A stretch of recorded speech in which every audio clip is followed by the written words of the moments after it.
यीशु मसीह के मधुर नाम में एक बार फिर से आप सबका स्वागत है। और हमने जो है प्रभु के प्रथम आगमन और उनके द्वितीय आगमन से संबंधित वो भविष्यवाणी की बातों को देखा। और अब जो है हम एक और महत्वपूर्ण चीज जो इस साल मैंने प्रभु से पाई वो उस तारे से संबंधित थी। और इसके बारे में मैं पहले बहुत कुछ बता चुका हूं और अभी भी जो है जो बात बाकी है वो मैं चाहता हूं आप सबको मालूम पड़े।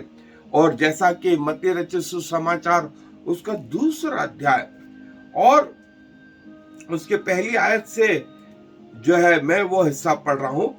हेरोदेस राजा के दिनों में जब यहूदिया के बैतलहम में यीशु का जन्म हुआ तो देखो पूर्व से कई ज्योतिषी यरूशलेम में आकर पूछने लगे कि यहूदियों का राजा जिसका जन्म हुआ है वह कहाँ है, क्योंकि हमने पूर्व में उसका तारा देखा है और उसको प्रणाम करने आए।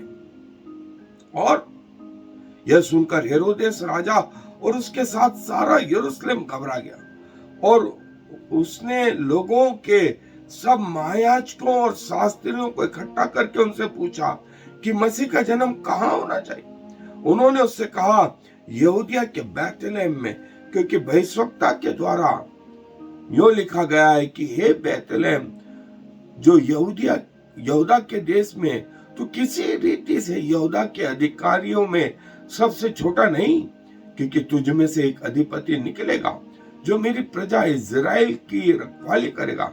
तब हेरोदेस ने ज्योतिषियों को चुपके से बुलाकर उनसे पूछा कि तारा ठीक किस समय दिखाई दिया था, और उसने ये कहकर उन्हें बैतलहम भेजा कि जाकर उस बालक के विषय में ठीक ठीक मालूम करो, और जब वो मिल जाए तो मुझे समाचार दो ताकि मैं भी आकर उसको प्रणाम करूं। वे राजा की बात सुनकर चले गए और देखो जो तारा उन्होंने पूर्व में देखा था वह उनके आगे आगे चला और जहां बालक था उस जगह के ऊपर पहुंचकर ठहर गया। उस तारे को देखकर वे अति आनंदित हुए। इस तारे को जो है स्टार ऑफ बैतलहम भी कहा गया। इस तारे को स्टार ऑफ बैतलहम भी कहा गया। हमने देखा था कि ग्रहों का बनाने वाला हमारा परमेश्वर जिसने सूर्य और चंद्रमा और ताराओं को बनाया, प्रतिदिन कितने तारे बनते हैं और कितने समाप्त हो जाते हैं। हर ऋतु पृथ्वी के ग्रह मंडलों का घूमना, पृथ्वी का घूमना, उसके आगे चंद्रमा का घूमना और तारों का बनना, कॉन्स्टेलेशंस, मृगशिरा, सप्तऋषि, जिसका वर्णन हमने देखा था अय्यूब के पुस्तक में और मैंने उसके ऊपर आपको बताया भी था। आज इस स्टार ऑफ बैतलहम को किसने उगाया? उसकी डायरेक्शन पूर्व थी। किसने बनाई? पिता परमेश्वर ने। और पिता परमेश्वर ने उसको पश्चिम में नहीं बनाया, उसको उत्तर में, दक्षिण में नहीं बनाया। क्यों? क्योंकि आपको याद होगा कि अदन के बगीचे में पूर्व दिशा में अदन का बगीचा बनाया था और आदम और हवा को पाप के कारण उस बगीचे से निकाल दिया गया था। और जो मृत्यु और जो श्राप आया था वो पाप और जो आदम और हवा के कारण आया था। एक व्यक्ति, एक परिवार के कारण जो है परमेश्वर ने इनको अदन से निकाल दिया, तो अपने बेटे प्रभु यीशु मसीह के कारण सबको पूर्व से एंट्री मिली। तारा इसलिए पूर्व दिशा में होगा ताकि सबको एंट्री मिले। प्रभु यीशु मसीह के द्वारा सब वापस उस अवस्था में आ जाएं जो एक समय परमेश्वर पिता और आदम की थी। आदम की और परमेश्वर पिता की जो अवस्था थी वो प्रभु यीशु मसीह के द्वारा पूरी। सो ये स्टार ऑफ बैतलहम पूर्वी दिशा में परमेश्वर के द्वारा निश्चित समय पर जो है ये आया। वो कैसे ये प्रभु यीशु मसीह के संदेश को देता है इसको हम आज देखेंगे। सो स्टार ऑफ बेथलेहम, आए मेरे साथ बाइबल अध्ययन पे चल। सो जैसा हमने देखा कि जो है वो तारे का उद्गम पूर्वी दिशा पर निश्चित समय पर, और जो है वो प्रभु ये करता जाए, ऐसा हमने देखा। और ये जो तारा है इसको स्टार ऑफ बेथलेहम के नाम से भी जो है जाना गया। और प्रभु ने ये स्वयं परमेश्वर पिता ने प्रभु यीशु मसीह के प्रथम आगमन पर ये पूर्वी दिशा में उगाया, जो सबको नहीं, ज्योतिषियों को, जो एस्ट्रोलॉजी, जो ज्योतिष विज्ञान से संबंधित थे, इनको समझ में आया। और उन्होंने यरूशलेम में जब वो स्टार पहुंचा, तारा पहुंचा, तो हेरोदेस से पूछा कि राजा का जन्म कहाँ है, क्योंकि हमने पूर्व में उसका तारा देखा। हेरोदेस इस बात को जान गया, इस बात को जान गया।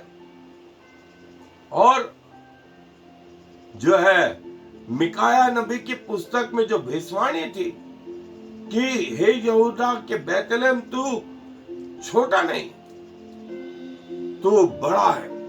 और ये बातें जो है शास्त्रियों ने, फरीसियों ने बाइबल में से मालूम तो कर ली, लेकिन उसको कंफर्म करने की जरूरत नहीं समझी। और हेरोद ने एक शब्द इस्तेमाल करा, मसीह का जन्म कहाँ होना चाहिए। उसको ये समझ में आ गया कि ये जो तारा और जिसकी बात ये ज्योतिषी गण कर रहे हैं, वो कोई और नहीं, वो मसीह है। और ये बात सुनकर, लिखा है 3री आयत में, ये बात सुनकर हेरोदेस राजा और उसके साथ सारा यरूशलेम घबरा गया। ये बात सुनकर जो ज्योतिषियों ने कही थी, और उसने लोगों के सब महायाजकों और शास्त्रियों को इकट्ठा करके उनसे पूछा। देखें, सब शास्त्रियों को, सब महायाजकों को बुलवाया और क्या कहा, जो शब्द इस्तेमाल किया गया देखें हेरोदेस के द्वारा, वो ये कि मसीह, मसीह, ये शब्द जो है उन स्वर्गदूतों के द्वारा भी इस्तेमाल किया गया। और हेरोदेस ने भी वही शब्द इस्तेमाल करा, मसीह, मसीह जो अनॉइंटेड किया हुआ, जो अभिषेक थे, जो क्रूस पर जाएगा, वो हेरोदेस जो शैतान का प्रतीक है, वो भी इस शब्द का इस्तेमाल करता है, जिस शब्द का इस्तेमाल स्वर्गदूत करते हैं। देखें, तारा इतना महत्वपूर्ण था कि यरूशलेम और सारे लोग घबरा गए, सारे लोग घबरा गए। और ये जो बात थी, वो तारा फिर आगे आगे चला, आगे आगे चला। उसका चलना, उसका रुकना, और वे सब निकल के देख ही रहे होंगे बाहर कि आकाश की ओर देखिए, कौन सा तारा है, कौन सा तारा है, कौन सा तारा है।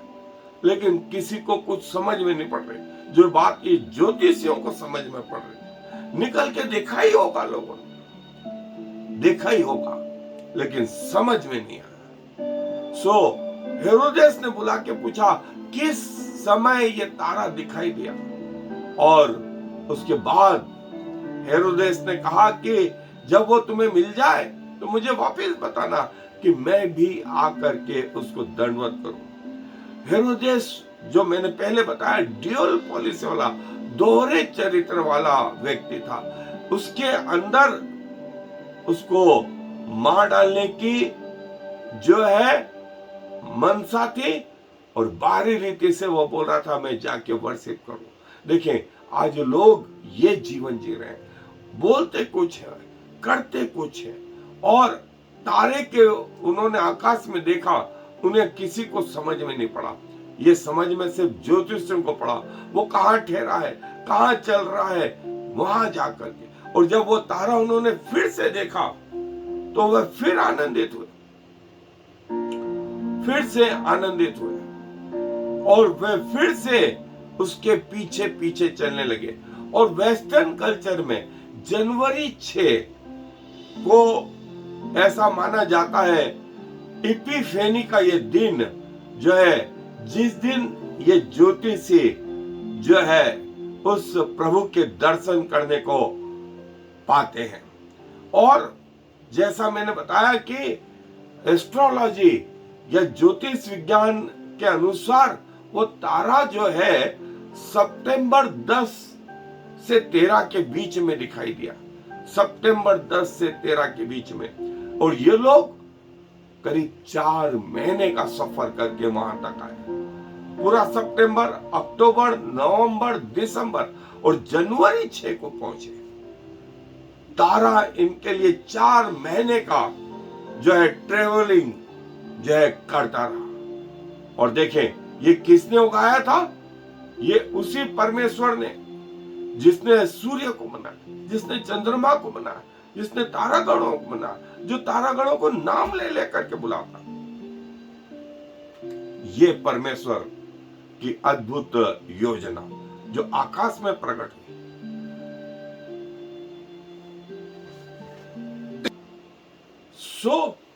तारे का जो है, जब उन्होंने प्रगटीकरण हेरोद को किया तो वहां लिखा है कि सारा यरूशलेम और हेरोदेस घबरा गया। और तारा उनको पहले यरूशलेम ले गया, वो चाहता तो सीधा बेथलेहम पहुंचा देता, लेकिन तारे के द्वारा, मतलब परमेश्वर के द्वारा, इन लोगों को भी जो मन में कुछ और रखते थे, सदूकियों, फरीसियों, शास्त्रियों, मायाचिकों को, सबको उसने बुलवा लिया था हेरोदेस ने। सो उसके बावजूद उन्होंने पता वचन में से सही लगाया, लेकिन ये कष्ट नहीं कि कहां चले। और जो तारा जब उन्होंने बताया और वापस यरूशलेम से निकले, तारा उनके आगे आगे चला। वो तारा इन्हीं को समझ में पड़ा। देखिए, ये 4 महीने से चल रहे थे और वे लोग जो बिल्कुल नजदीक थे, उन्होंने ये कष्ट ही नहीं समझा कि उसको जा करके देखे कौन है वो मसीह। और हेरोदेस तो ये कि यदि मिल जाए तो मेरे को बताना, मैं आके दंडवत करूंगा, लेकिन मन में यह था कि उसको मार डालूंगा, और उसने मार डाला। और बेथलेहम में जो है तारा फिर से आया। इसीलिए इस तारे को स्टार ऑफ बेथलेहम भी कहा जाता है। ये बोलते हैं ये सुपरनोवा या एक कॉमेट या जो है आकाशीय जो है फ्लेयर या ज्योति के रूप में ये तारा जो है चमका उस विशेष समय के लिए, उस विशेष समय पर। और जो है कई लोगों के अनुसार, जो ज्योतिष विज्ञान के लोग हैं और जो विज्ञान के लोग हैं, कि वो कैसे बना होगा, क्या होगा और कैसे जो है वो सुपरनोवा हो सकता है। किसी तारे की जो है मृत्यु हो रही होगी, या वो तारा जो है नया उत्पन्न हुआ, उसका दिन, सप्ताह और महीने, ये सब वो 4 महीने बेथलेहम आने में इनको लगे।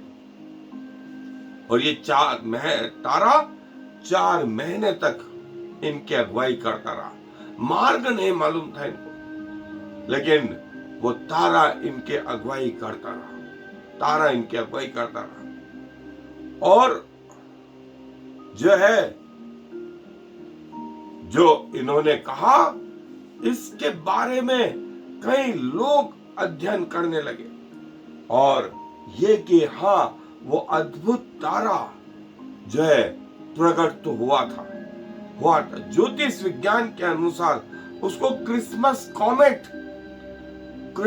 कॉमेट, सुपरनोवा, और ये बाइबल के इस तारे के विषय में ज्योतिष विज्ञान ने जो है काफी मशक्कत करके वो हिस्सा कि वो कैसे हुआ होगा, क्या हुआ होगा, वो सब कुछ निकाल के लेकर के आए। और आज हमको 2000 साल बाद भी इस बात के पते हैं कि कैसे वो तारा आया और कैसे वो प्रकट हुआ। और देखिए, तारों का सूर्य के चारों ओर घूमना, पृथ्वी इस ग्रह में, जुपिटर, सैटर्न, और देखें ये तारों का इस रीति से आना, और ये स्टार ऑफ बैथलेहम वो प्रकट हुआ और ये बालक का जन्म हुआ। और 6 दिसंबर को, 6 जनवरी को वे लोग पहुंच पाए। तो दुनिया के कई देशों में इपिफेनी को क्रिसमस मनाया जाता है। विशेष करके रशियन कंट्री में जो है 6 तारीख को, वहां 25 को नहीं, 6 तारीख को लोग क्रिसमस के लिए इकट्ठा होते हैं रशिया में। और ये अद्भुत तारा जो दूसरों को समझ में नहीं आ रहा था, लेकिन इनको समझ में आ रहा था। और ये तारा इनको बढ़ता हुआ, रुकता हुआ, किधर जाना है, क्या जाना है, ये गाइड करता जा रहा था। इसीलिए इसको जो है स्टार ऑफ बैथलेहम के वो तारा जो है चमका आकाश मंडल में। स्वर्ग के सारे दूत जानते थे, पिता, स्वयं पुत्र, पवित्र आत्मा, आकाशीय शक्तियां इस तारे को जानती थी। जो नहीं जानते थे तो पृथ्वी के लोग नहीं जानते, लेकिन स्वर्ग के सब व्यक्ति, ग्रह मंडल, ये पूरा जानता था कि ये तारा परमेश्वर की ओर से प्रकट हुआ। और प्रभु ने इसे प्रकट किया अपने बेटे के जन्म में। प्रभु स्वयं इस पृथ्वी पर आ रहे थे, इसीलिए ये तारा प्रकट हुआ। और जैसा मैंने बताया कि एस्ट्रोलॉजी में इसके बारे में बहुत कुछ कहा गया, और मेरी कोशिश है कि आप समझ पाए कि प्रभु यीशु मसीह का इस पृथ्वी पर आना महज एक औपचारिकता नहीं, इसकी घोषणा परमेश्वर के द्वारा भी उस आकाश मंडल में करी गई, जिसका ज्ञान सारे स्वर्गदूतों को, स्वर्ग के सब लोगों को, ग्रह मंडल और पृथ्वी पे कुछ लोगों को। प्रभु आप सबको आशीषित करें इस बात के लिए कि अब आप वो जान पाए, तो प्रभु को नतमस्तक करने के लिए या तो चले या अपनी जगह विराजमान रहे। प्रभु हम सबकी सहायता करें। आए दुआ में अपने स्वरों को झुकाएं। प्रभु जी धन्यवाद देते हैं कि आपका पृथ्वी पे प्रकट होना बहुत सारे मनुष्यों से अनजान रहा। बहुत सारे ने उसका इनकार कर दिया, लेकिन कुछ लोगों ने उसका स्वीकार भी किया। उसमें ये ज्योतिषी थे, उसमें वो गरणीय थे, उसमें वो मरियम, यूसुफ, इजबेल, इलिशिबा और जकरिया और हन्ना और वो विधवा और वे सराय के लोग, ये सब थे प्रभु। लेकिन आपने अपना चिन्ह आकाश में बताया। आकाश मंडल के हर ग्रह आपके इस उत्पत्ति को जानते थे और स्वर्ग के सारे दूत जानते थे। ये उन पे प्रकट था। और प्रभु जो है आपका प्रकटीकरण इस पृथ्वी पर ऐसा भव्य था जो आज तक किसी का नहीं रहा। और प्रभु पृथ्वी पर जो स्थिति थी वो बिल्कुल उल्टी थी।